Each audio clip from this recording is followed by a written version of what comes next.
ng pagtuturo at pagkatuto. Ito po yung mga kalimitang tanong tungkol sa IDF. Sasagutin natin yan.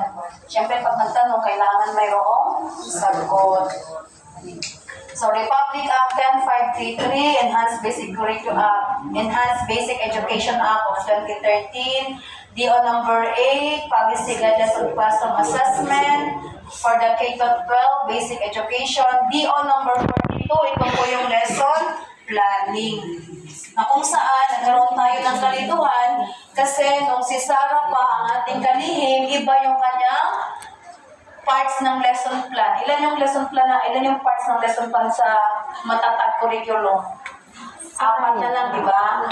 Ngayon, sa DO number 42, bumalik sa 6. Masama yung pag-inilayo, yung ating sa English. Reflection. Oo. Sa pag-implement sa matatag, 4 lang yun. Kasi yung assessment, nasama na doon sa, ang pagtataya, nasama na sa pangatlong parts ng lesson plan. So ngayon kay DO number 42 talaga daw pinapagamit sa atin. Anyway, mamaya meron po akong lesson plan dyan na ginawa nung nandun kami sa Pampanga. Hindi ko lang po naipakita ang puro kasi dalawa lang yung naibigay na lahat sa bawat asignatura. Then, DO number 21, series of 2019, DO number 10, ito po yung mga pinagbatayan bakit gumamit o lumabas si IDF na framework sa curriculum. Okay. Dapat alam natin to, DepEd Order number 10, series of 2024, IDF serves as a guide for teachers in crafting learning experiences that effectively foster the attainment of target learning competencies. So, ang IDF ay guide. Ito yung ating batayan sa pagbuo ng ating mga lesson plan upang makamit natin ang mga learning competencies. Bilang gabay, ang IDF ay masistemang balangkas naglalarawan sa mga inaasahan sa pagtuluyang proseso ng pagtuturo at pagkatuto.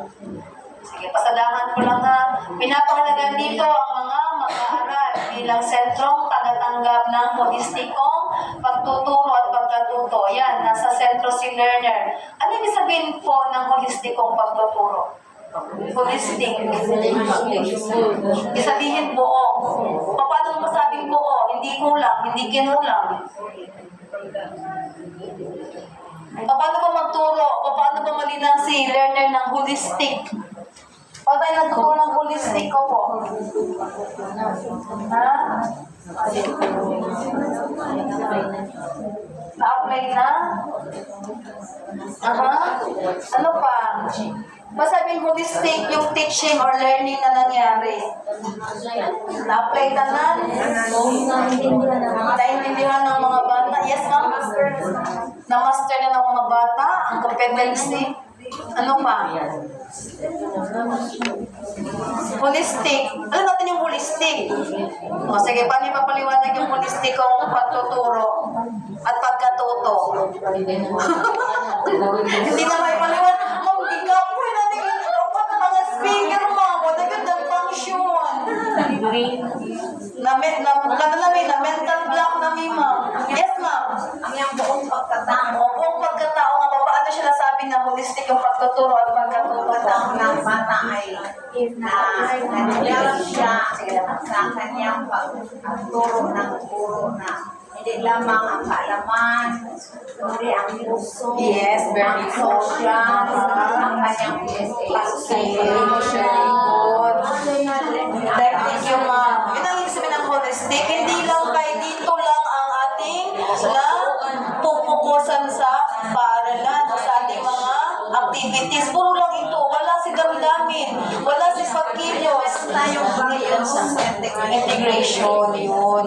Tsaka lagi dapat isasama natin si affective domain sa ating mga yes po, sa ating lesson plan. Kasi kung lagi ito lang, hindi siya holistic. Marunong yung bata, pero wala siya nito. At hindi siya marunong makibahagi sa iba. Kaya sabi niya, okay, buwan man ko ka ng, sana siya ka ng introvert. Gusto na ilang ikuhan tayo. Introvert man ko, kaya wala to siya na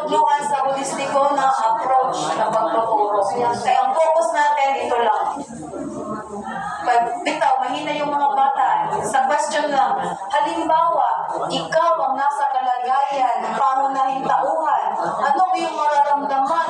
Hala ka, dili man na iba talagang kaugalingon sa iyang answer, lahi yung, hindi ba, imo na ibutang na ikaw na mismo ang nahitabuan sa imo nangyari. Ano mararamdaman mo? Dili, ayaw paghatag og payo, kaya ako na ngayong advice.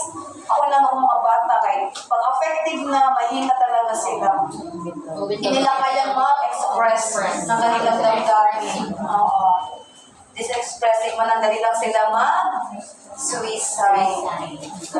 Ito, na tumataas ang ating ang rate ng mga suicide kasi nga hindi sila marunong magpalabas ng kanilang